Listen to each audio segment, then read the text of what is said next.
dans la vie professionnelle.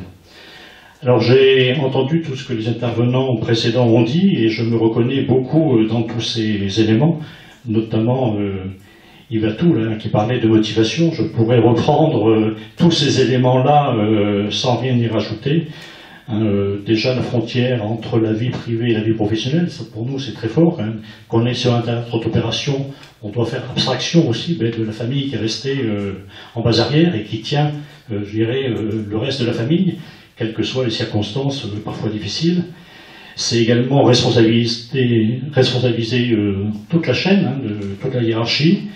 C'est déléguer aussi, on est très, très axé aussi sur cette obligation de déléguer les responsabilités jusqu'au plus bas échelon, dans un principe que vous connaissez bien, qui est le principe de subsidiarité, c'est-à-dire de laisser faire à l'échelon compétent la tâche qu'on n'a pas forcément besoin de faire à un échelon au-dessus. La confiance, donc là aussi, quelle que soit la situation, qu'elle soit opérationnelle, sur un théâtre d'opération ou ailleurs, dans la vie de tous les jours aussi, la confiance est quand même ce qui forge cette cohésion.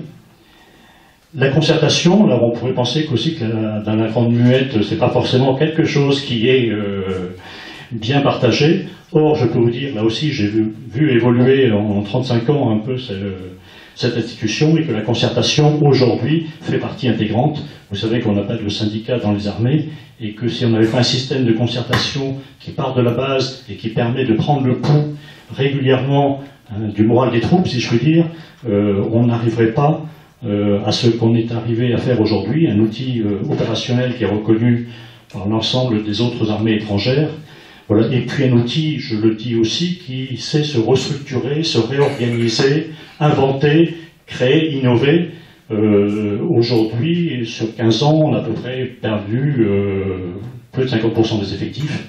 Et donc, le bon adage de faire mieux avec moins, on connaît bien. Et là aussi, il faut être parfois un peu créatif. Alors, sur cette cohésion, je dirais, cette diversité, il y a déjà une première chose qui commence à donner gommer cette différence, c'est déjà l'uniforme. Le fait de porter tous la même tenue, quel que soit son grade et sa fonction, peut déjà peut-être aussi concourir à... Mais au-delà de ça, c'est comme je le disais précédemment, c'est d'être confronté au même risque. Quand vous êtes sur un théâtre d'opération, on n'est plus comme dans les guerres passées, avec certains dans les tranchées au contact direct du feu, et puis les états-majors loin derrière, en train d'envoyer des commandements ou des ordres, et sans être vraiment pris sous le feu de la mitraille. Ça aujourd'hui c'est fini, tout le monde est en première ligne, je dirais, et est confronté au même danger, au même risque et au même devoir. Et aussi aux mêmes règles d'engagement, parce que quand on est sur un tas d'opérations, il y a aussi des règles à respecter. Autre aspect sur lequel je voudrais insister aussi, ça a été évoqué précédemment, c'est le rôle un peu d'ascenseur social. Alors j'aime pas ce terme d'ascenseur, parce que l'ascenseur, il suffit d'appuyer sur le bouton et il vous projette au 10e tout de suite. Je préfère plutôt le terme d'escalier social, parce que là il y a une notion d'effort aussi, et que pour arriver à son but, il faut aussi se donner les moyens et avoir la volonté. Mais il faut savoir qu'actuellement, dans nos armées, telles qu'elles fonctionnent, le personnel que j'appellerais d'encadrement, c'est-à-dire les cadres de proximité, ce qu'on appelle dans notre jargon les sous-officiers, 60% sont issus de la troupe, des militaires du rang. Je ne connais pas beaucoup d'autres organisations, qu'elles soient dans le secteur privé, les entreprises ou d'autres administrations, qui arrivent, entre guillemets, à un tel taux de réussite sociale, entre guillemets, et de progression professionnelle. Alors vous allez me dire, vous bombardez comme ça du jour au lendemain n'importe qui avec des responsabilités. Non, on le fait grâce à un système de formation qui est très développé, alors qu'il y a un coût peut-être, mais la formation pour nous c'est quand même quelque chose qui est très très important. Quand on prend un jeune issu des quartiers, c'est d'abord 6 mois de formation initiale sur lequel on va lui donner, entre guillemets, les rudiments du métier militaire. On va aussi participer à son complément d'éducation, qu'il n'a peut-être pas forcément eu. Et ensuite, on va continuer son apprentissage professionnel. Et avant d'être engagé sur un théâtre d'opération, en Afghanistan ou ailleurs, c'est quand même 6 mois ou 1 an d'entraînement individuel, collectif, pour lui permettre d'être compétent et d'être prêt à réaliser sa mission. Donc je vous disais tout à l'heure sur l'ascension sociale, 60% donc, de l'encadrement issu de la troupe. Pour les officiers, c'est la même chose, c'est 50% de nos officiers qui ne sont pas forcément passés par les grandes écoles que vous connaissez, Saint-Cyr, Naval ou l'École de l'Air, qui sont passés par le rang ou par d'autres... Je peux vous dire ma fierté, j'ai commandé un régiment il y a 15 ans de ça, quand j'ai vu quelques années plus tard un des engagés que j'avais recruté, à bac moins quelque chose, qui, à la force du poignet, avait accédé de 3 ans plus tard donc à un grade de sous-officier, et 3 ans plus tard avait fait une école d'officier en interne, et était devenu lieutenant, et c'était le porte-drapeau du régiment. Donc c'est quand même quelque chose, si vous voulez, qui vous marque, et sur lequel, je pense, on a vraiment quelque chose à apporter. Voilà, le système des ressources humaines dans les armées, c'est une gestion de flux. Là, je suis face à des spécialistes des ressources humaines. Chaque année, je vous disais, 20 000 jeunes qu'on va fonctionner en sortie de formation du système scolaire, voire même ceux qui sont exclus du système scolaire. Et contrepartie de ça, si on en fait rentrer 20 000 tous les ans, ben on en fait partir 20 000. Et donc là, je vais arriver à la deuxième partie du sujet. Cette reconversion, c'est un terme qui est très ancien dans les armées, parce qu'on a toujours eu ce souci, entre guillemets, de coupler le recrutement, le déroulement de carrière, et ensuite l'accès au monde non militaire, entre guillemets, et donc à une carrière civile.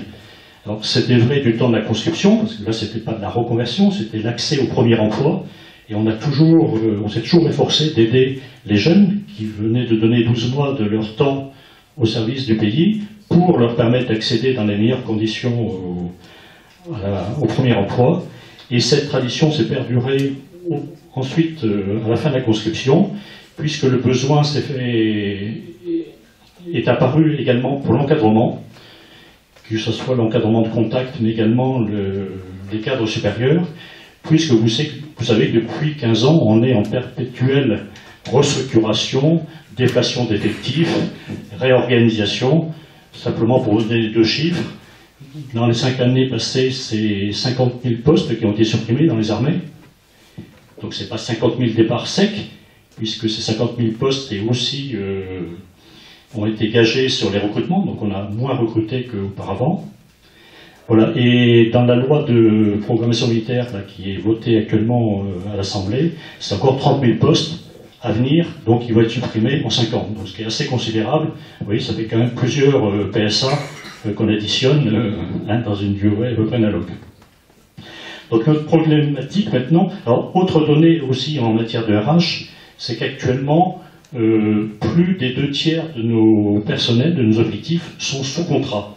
On parlait de contractuels, c'est exactement ça, ça pourrait être assimilé à des CDD, entre guillemets, et tous nos militaires du rang, c'est-à-dire nos employés, un gros tiers de nos sous-officiers et un quart de nos officiers servent sous contrat, c'est-à-dire pour une période qui peut aller de 5 ans, 8 ans, 10 ans maximum, et qu'on remet sur le marché de l'emploi, et de la carrière professionnelle, à un âge qui peut aller de 25 ans pour les plus jeunes, pour nos engagés un peu qualifiés, et pour d'autres un peu plus tard dans la vie professionnelle, à 35, 40 ans, mais un moment qui est crucial et difficile et délicat, puisqu'ils ont été quand même marqués, entre guillemets, par une carrière forte qui a imprimé un peu quand même les circuits, et il est nécessaire, entre guillemets, d'avoir un SAS qui leur permet de pouvoir être compétitifs sur le marché de l'emploi, qui est très, très dur actuellement, donc autant quand on a 35 ans et qu'on est peu qualifié, je dirais, il n'y a pas trop de difficulté d'accéder au marché de l'emploi,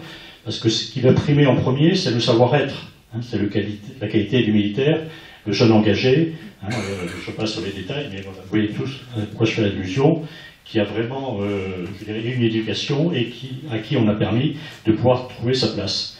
Ça devient plus difficile à un âge un peu plus avancé et sur des profils qui sont plus qualifiés, parce que là, à 45 ans, on ne nous attend pas ou on ne nous attend plus, entre guillemets. Donc là, il y a un gros travail qui a été fait au sein des armées ces dernières années pour permettre aux cadres, notamment, de retrouver une place dans dans la vie civile et dans la vie professionnelle, puisqu'à 45 ans, on ne peut pas considérer que sa vie professionnelle, sa carrière soit terminée. Donc on a mis en place des structures pour aider et accompagner ces militaires qui ont donné quand même pour le pays quand même une partie de leur temps et à qui on doit aussi pouvoir donner des perspectives de replacement. Donc j'étais en charge, moi, plutôt pour les fins de carrière et les profils top management, des gens qui partent aujourd'hui par la réforme du statut un peu plus tôt que prévu, la cinquantaine bien sonnée déjà, et vous comprenez que quand on a 50 ou 55 ans, il n'est quand même pas forcément évident de refaire sa place dans la vie professionnelle. Encore une fois, on ne nous attend pas, on ne nous attend plus. Et en même temps, on peut souffrir parfois, ce que j'ai entendu tout à l'heure sur les cabinets de recrutement, c'est quelque chose que j'ai vécu, puisque pendant quelques années, je les ai côtoyés, les recruteurs, alors que ce soit des cabinets ou que ce soit même dans